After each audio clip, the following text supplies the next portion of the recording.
अगर आप भी मयूर फिल्म भोजपुरी के ऑडियो वीडियो देखना चाहते हैं तो प्लीज़ हमारे चैनल को सब्सक्राइब करें और बेल आइकन दबाना ना भूलें। अरे हम तो लूट गई नी हो, बर्बाद हो गई नी। अरे कहाँ गई हो भैया, कहाँ गई? तुम ना बताओ तनी। अच्छा बताओ। मयूर रिकॉर्डिंग स्टूडियो मेहपुरवा। तो हमारा मौलिया के शादी यारवा होता जून में।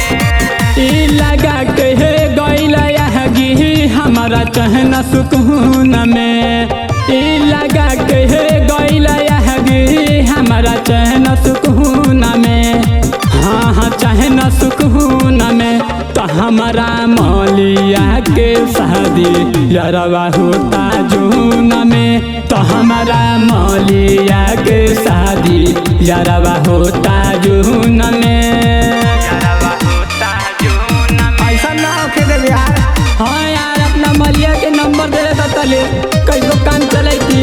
अरे अरे हमारा मौलिया के शादी यारवा होता जून में। मयूर रिकॉर्डिंग स्टूडियो मेहपुरवा।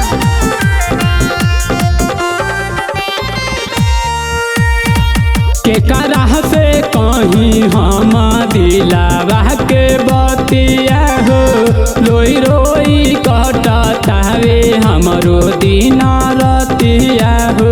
हमरो दिन रतिया। हाँ, के करा से कहीं हम दिलावा के बतिया हो। रोई रोई कटतावे हमरो दिन रतिया। 24 घंटा लागल रहत रही पून में। 24 घंटा लागल रहत रही पून में। हाँ हाँ रही पून में। तो हमारा मौलिया के शादी यारवा होता जून में। तो हमारा मौलिया के शादी यारवा होता जून में। यारवा होता जून में। अरे यार आजकल कोनो पर भरोसा नहीं के। अरे पैसा वाली पार्टी देख के बदल जात रही सब। हाँ यार हाँ सही कहता। वैसा हम मूर्छक मजनू रहनी। हमारा मौलिया के शादी यारवा होता जून में। कहानी की छोड़ के ना जई ह कहत रहे ना जी। दोसरा से शादी खातिर हो गइल राजी।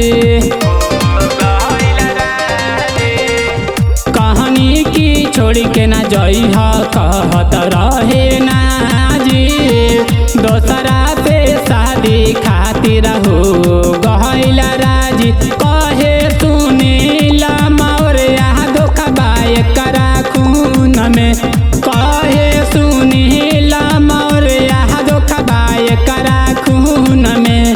हाँ हाँ करा खून में। तो हमारा मौलिया के शादी यारवा होता जून में। तो हमारा मौलिया के शादी यारवा होता जून में।